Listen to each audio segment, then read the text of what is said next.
Hello and welcome back to the Superior Comic Show. This episode has been delayed twice, um, due to reasons we'll get into later on in the show. Until then, let's take a look at what's coming up on the show. So first, we're going to have a look at Falcon and the Winter Soldier. We're going to talk a bit about what I expect coming from the show and where I expect it to go and end off. Then we're going to take a look at the reason for the podcast being delayed, the 4 hour long Zack Snyder's Justice League. And then we're going to finish it all out by talking about the announcement of Marvel introducing the first LGBTQ Captain America in the United States of Captain America. So, yeah, it's going to be a great show. Before we get started, don't forget to like and subscribe. And yeah, enjoy the show. Let me know what you thought down in the comments. So first up, we have Falcon and the Winter Soldier. For episode 1 has been released. I have not watched it yet, but I will be watching it once I finish wrapping up recording here. But from what I've seen, the reviews for episode 1 are fantastic. Apparently, there's a lot of diving into the emotional state of Bucky. There's Sam on a more human level, and we have MAGA Cap, who is already making people mad, which was to be expected for anyone who knows who a US agent is. Probably going to do a character spotlight on him maybe next week. Yeah, so from what we know, Falcon the Winter Soldier is it's set again just like One Vision before Far From Home. It's set about 6 months or so after the events of Endgame, which makes sense because you can't really see Sam sitting on the shield for over a year and not really knowing what's happening with it. So I get the timing of the show, but where they placed it in the timeline, I'm 100% understanding of that. And it does look like a classic buddy cop mixed with a superhero movie. And I am all here for that as someone who grew up on the likes of a lot of buddy cop movies, as someone who loved 21 Jump Street, loved Bad Boys. I love that sort of, they love each other, but they kind of annoy each other too. I think Falcon and Winter Soldier is going to give WandaVision a run for its money for best MCU Disney Plus show. And we're only 2 shows in. We still have Loki to come, we still have Armor Wars, we still have What If, we still have Miss Marvel, Ironheart, Hawkeye, we have Secret Invasion, we have so many more shows to come, and these two, WandaVision set the bar up here, and I think Falcon and the Winter Soldier is going to match it, or raise it again. Other than that, I don't have much really to say on Falcon and the Winter Soldier for the moment, just because, as I said, I haven't watched the first episode yet. Having a child has its setbacks sometimes. I have to wait a little one to go to bed before I can sit down and watch it and take it all in. But I might do a short on my review of episode 1. We'll see how it goes and see how tired I am tomorrow. So yeah, jumping off that was just a quick look at Falcon and the Winter Soldier. I think Zemo's going to be amazing. He's still to this day one of my favorite Marvel villains, and I think US Agent is going to continue to piss people off. He is MAGA Cap. He's there to piss people off. It's who he is. He's propaganda, government propaganda, and nobody likes government propaganda. Let's be honest. I think Sam and Bucky are going to go forward, and I think they're going to be cornerstones of the MCU. I don't see this being their last dance in the MCU, especially now with Falcon becoming Captain America. It's going to happen. Fanboys are going to be mad. Some fanboys are going to say Bucky should be captain first, just like in the comics. You guys are forgetting about a little dude known as Patriot. More on him further down the line. So yeah, I think Bucky's taking out the Winter Soldier, Sam as Captain America, as they're going to have a little bright future in the MCU, and I see them at least going another film or two. So moving on from Falcon and the Winter Soldier, make sure you let me know what you thought of the first episode down in the comments, and I'll be sure to chat back and respond to the comments once I watch the episode. So let's move on to what people are probably watching this episode for, and that is Zack Snyder's Justice League. It's finally here. Years in the making. an extra couple of mil to make it.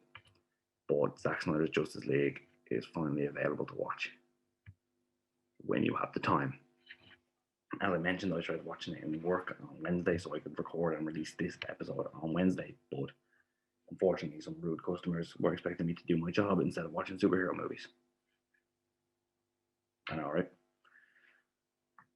So I finally got through it, and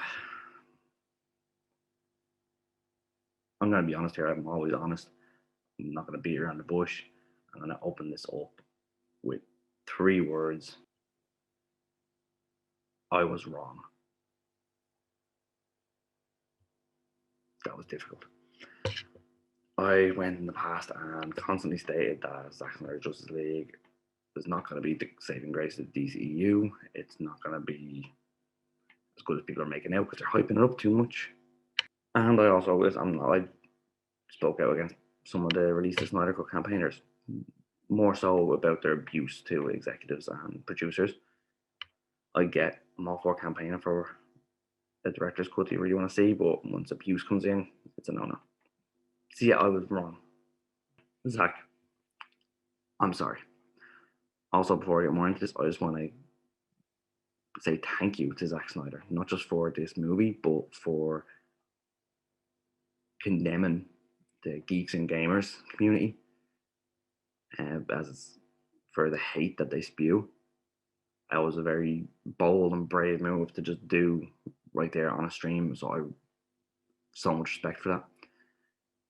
And then afterwards, they got on the stream with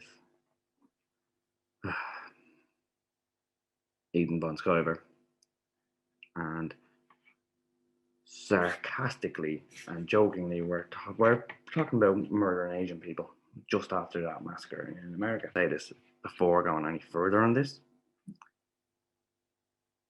If you in any way support Ethan Von Skyver, if you in any way have defended him, if you are still to this day trying to defend him and defend what was said on that in that YouTube video that has now been rightfully removed, I'm going to give you a minute now to fuck off.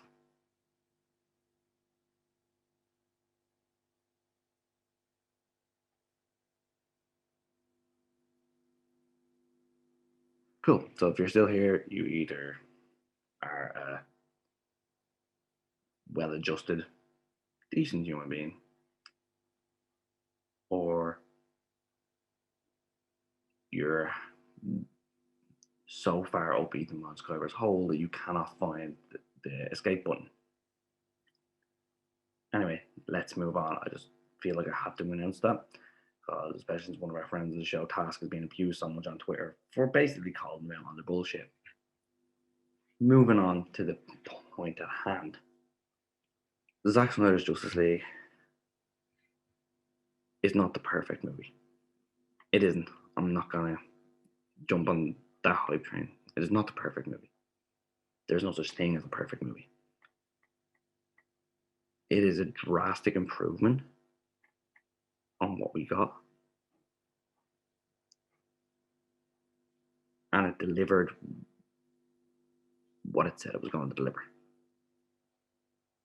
So yeah, as I was saying, it delivered exactly what it said it was going to deliver. And overall, I'd give it I'm stuck between 7.5 and an 8 out of 10. Because I had some issues with it. Not major issues, I had some issues. Firstly, let's just talk about what I liked about it. They really dove further into Victor Stone's character and it made him more likable, it made him seem more relevant to the plot. I know he had a lot of relevance to the plot in the first one as well, but it just seemed like he was shoehorned in there in the first one. This one we learned a lot more about Victor, we get a bit more time with him, and the movie kind of centers around him, which I really like. I think it's too many movies that just have a habit of centering around the likes of Batman or Superman, and they didn't.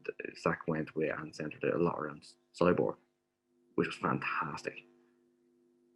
We got to look further and a bit more elaboration into Barry's character, and which I thought was great. I thought we'd getting to know him a bit better, seeing him with Iris, the pet shop scene was fantastic. But here lies my first problem. Ezra Miller is an outstanding Wally West. His character seems to have been written to be Wally West, but then given Barry's name and a lot of aspects.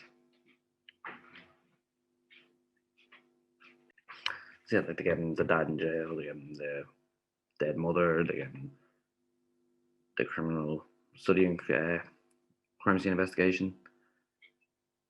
But Barry is not quippy. Barry isn't the Spider-Man of the DC universe in that way. Wally is. Wally's more quippy. Wally's funnier. Barry's awkward, and I get it. They tried to do that with Ezra Miller, but Ezra Miller's on-screen charisma changed that attempted awkwardness into humor and wittiness rather than awkwardness, and I think that just fell flat there. I would look at Ezra Miller as Wally West. Listen, it's just a different take on Barry Allen, and that's perfectly fine. I'm not one of those that says this isn't my Barry Allen, so it's not good. I will continue to watch DC movies. I always have. I've never said no, I'm not watching a DC movie because I didn't like the last one. So yeah, I will watch. I enjoy Ezra Miller's Flash. I do. I enjoy the character. Yeah, my comic book brain straight away went into this isn't Barry Allen, this is Wally West. My only pitfall with his character, and once I separated that, is he was fantastic. And I was not a big fan of Ezra Miller as a Flash in the first place, but he was fantastic. He played the part well. Some of my favourite scenes, even from the first cut of the Justice League, was the use of Barry's powers. I love the lightning around him as he's starting to use them. I love the slow-mo effects that are similar to Quicksilver in X-Men. But in this one, they elaborated a lot more, like how his shoes tear apart as he turns with that friction, and how the ground like basically crumbles under him when he's trying to stop. I thought they elaborated into that a lot more, and I thought that was fantastic, and it was great to see. Gal Gadot, regardless of what the critics and what the consensus is on Wonder Woman 1984, Gal Gadot plays a fantastic Diana Prince. And I'm just going to say it there. I think she's perfect for the role. I think whereas Wonder Woman is extremely badass, and I'm a fan. I've always it was my favorite scene about Batman vs Superman was when Wonder Woman showed up, and she has the best theme music of. I'm gonna say it, even as a Marvel fan, she has the greatest current theme music of any movie comic character. Her theme music is just outstanding, and it just brings chills. Aquaman, it's Jason Momoa. What can I say? Yeah, a lot of people say he's not really loyal to the character of Aquaman in the comics. To me, that wasn't a bad thing. I was never interested in Aquaman in the comics, but Jason Momoa brings a certain edge to it that I really enjoy. I get it. It's weird. With Barry, I'm like he goes against the comics, so that was a pitfall. With Arthur Curry, it was he goes against the comics, and that's a good thing. It's different characters. Like some characters, for me, some characters loved the characters. Some people loved comic Aquaman, and brilliant, but they weren't disappointed. They were disappointed with Momoa's portrayal of Aquaman, and I get that. 100% get that. I wasn't a fan of comics Aquaman, but I really enjoy Jason Momoa's Arthur Curry. I just love Jason Momoa as anything. Cast him as Kraven the Hunter now. Cast him as Lobo. Cast him as everyone. Any big, strong beast of a character, cast Jason Momoa. And then we come to one that splits opinion. Batfleck. I've seen a lot of hate for Ben Affleck's Batman. A lot of hate. I like Ben Affleck as Batman. I'm going to say there, he's older, grumpier, broodier Batman. I like it. I think he plays it well. I think he's fantastic. Yeah, Ben Affleck suits a certain Batman style, and I think he played it incredibly well. I think he was definitely sold short in the first showing of Justice League, and I do hope they can bring him back for some further movies in the future. Doesn't look likely, especially with Robert Pattinson coming in, but his character also brings me to another pitfall of mine with Justice League. Zack tried his best, but I do not buy Jared Leto as a viable Joker to Ben Affleck's Batman. I'm not a fan. I wasn't in Suicide Squad. I'm not now. I just do not like Jared Leto's Joker. It's just not for me. That's a personal opinion. That's a personal pitfall. He's just not for me. And Zack tried his best to get it going, but and I've seen a lot of people are praising the Ben Affleck and Jared Leto chemistry. Not for me. Not for me. Henry Cavill, I can't. What can I say? He's perfect as Superman. He always has been. He's perfect as Superman. It's still a travesty to this day. We haven't got a Man of Steel too. And I would go on record saying that it is a travesty we've not received a Man of Steel 2 because Henry Cavill is perfect. Steppenwolf, they stepped up their game in this, to be honest with you. Very rare you see a character who I'm looking at going, in one scene going, wow, what a badass. And the next scene going, wow, what a bitch. Yeah, like, one minute he's kicking ass with the Amazons and giving Wonder Woman a run for her money, and the next he's, I will get this done for you, my master. Please forgive me. Dude, I get Darkseid's all powerful enough, but grow backbone. And I'm trying to get into this a bit without, because I know some people haven't seen it, especially in Ireland. So I'm trying to get into this as much as possible without spoiling too much. Darkseid was quality. They done well in this. I was a fan of Darkseid in this. It's like Thanos vibes, but that will happen when Thanos was based off Darkseid, but Thanos got done in the movies before Darkseid did. So yeah, it's like Thanos vibes, but that's that. Some other things we had was, spoiler alert if you haven't watched it yet, slight spoiler. We get to see Martian Manhunter. And I'm very interested to see going forward where this leads. But yeah, we do. And we get to see Green Lanterns. All in all, it was fantastic. That third act was mind blowing. And the anti-life equations in there. I'm going to be doing a superior spotlight on that as well, probably this week. Yeah, all in all, my Zack Snyder Justice League review is watch it. It delivered what I said it was going to deliver. It is better than the original cut. 4 hours. The way I tried to watch it, it was a bit long. If I had sat down one night and watched it all in one go, I don't think it would have been a problem. I think trying to watch it during the day and get it done in time for a show really made it feel a lot longer than it was. So I think that is down to me. I don't think Mark's off for that. I think that's my own issue. So yeah, watch Zack Snyder's Justice League. Zack, fair play to you, mate. As I mentioned at the start of this review, I was wrong about it not being as good as it was supposed to be. It was. It was fantastic. It was a cinematic experience. I hope I'm wrong when I stated in the past that I wasn't going to be the savior of the DCEU. I hope Warner Brothers see sense here and see that there's a direction this is going in. Now, I did see some leaks that apparently in the second Justice League, Batman's going to impregnate Lois. Hope that. No, Zack, no. So yeah, without spoiling too much, that is my Zack Snyder's Justice League review. If you want a spoiler full review, let me know down in the comments and I will give a full spoiler review. But for now, I'm going to give it an 8 out of 10. You know, I'll give it that 8. And not many movies get 8 out of 10 for me. I'm very harsh even on some of my favourite movies. I'm a Spider-Man stan, and Far From Home got a 7 from me. Homecoming got an 8. And a lot of people are going to disagree with that, especially like what you're saying. Homecoming was just as good as Zack Snyder's Justice League. For what was supposed to be delivered, yes. This is my view on comic movies and my personal expectations of them.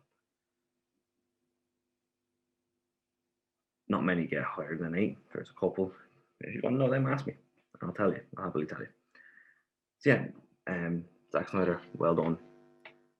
DC fans, you won this one. Fair play. Fair play. So yeah, let's go on to the final segment. Short show this week because I'm going solo and I'm still a bit iffy on solo. I don't know where to go, what to look at. But let's close the show off. Usually I'm solo, I'd probably go into this week's comics here. But there's some big news in comics this week, and that is Marvel have announced the first LGBTQ Captain America. Love the design, love the rough and grittiness of it, and a lot of people are complaining. All I have to say is if you don't like it, don't read it. Simple. So it's going to come out. It's a new limited series that comes out in June this year, called The United States of Captain America. And June being Pride Month, it's only fitting that they'd introduce readers to the first LGBTQ plus character to take up the Captain America mantle. So it's written by Christopher Cantwell and is drawn by Dale Eaglesham. And it focuses on 4 heroes who have served as Cap at one point or another. Steve Rogers, Sam Wilson, Bucky Barnes, and Mega Cap, John Walker.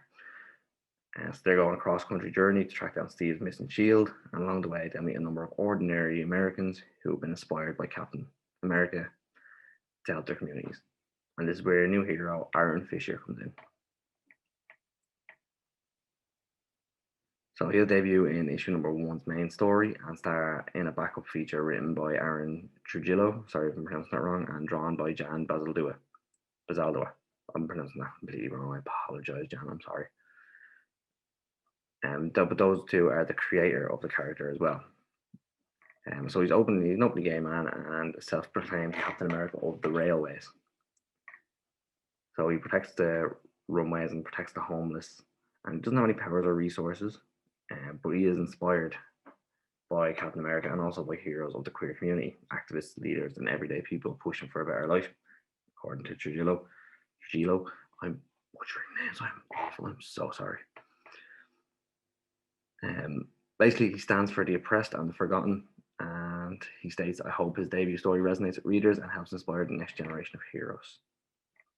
Bazaldua said that I really enjoyed designing him, and as a transgender person, I'm happy to be able to present an openly gay person who admires Captain America and fights against evil to help those who are almost invisible to society.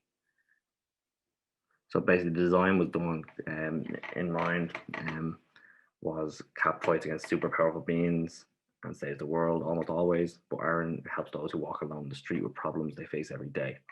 And in my opinion, it does show in the character design.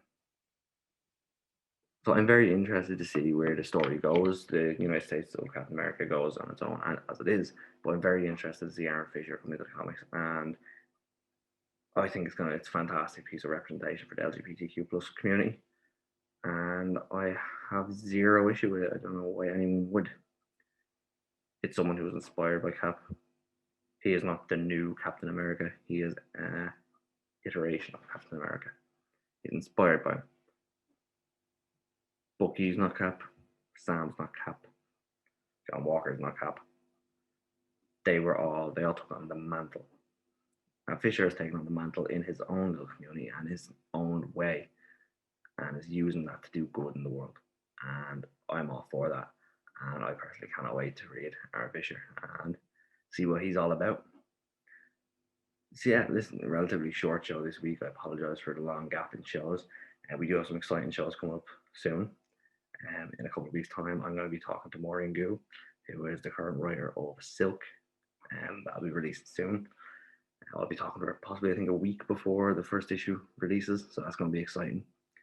I don't think she's going to give me any information. So unfortunately, there's that. We also have a very famous comic book TikToker coming on in a couple of weeks as well. I'm keeping that under wraps for now. I want everyone to focus on the fact that I got Maureen Gu coming on. That's my big one right now. So yeah, Maureen will be the latest in the line of comic writers or artists that I've had on. In the past, we've had Declan Shalvey, Will Sliney, Barry Keegan, Al Ewing, Ron Mars, Andy Lanning, Kelly Thompson. It's been fantastic, the people we've had on. So yeah, Maureen's next on the list to have a bit of crack with the Irish lad. So yeah, that's all for us this week. Don't forget to follow us on all forms of social media, and give a like and subscribe to the Dynamo Podcast Network, which the full shows are exclusively on now. If you want to see our shorter shows, you can find us on YouTube on our own channel, The Superior Comic Show. That'll be the house of our shorter shows going forward. So yeah, thanks for listening, watching, and let us know what you thought about Falcon the Winter Soldier, Zack Snyder's Justice League, and our Fisher Captain America.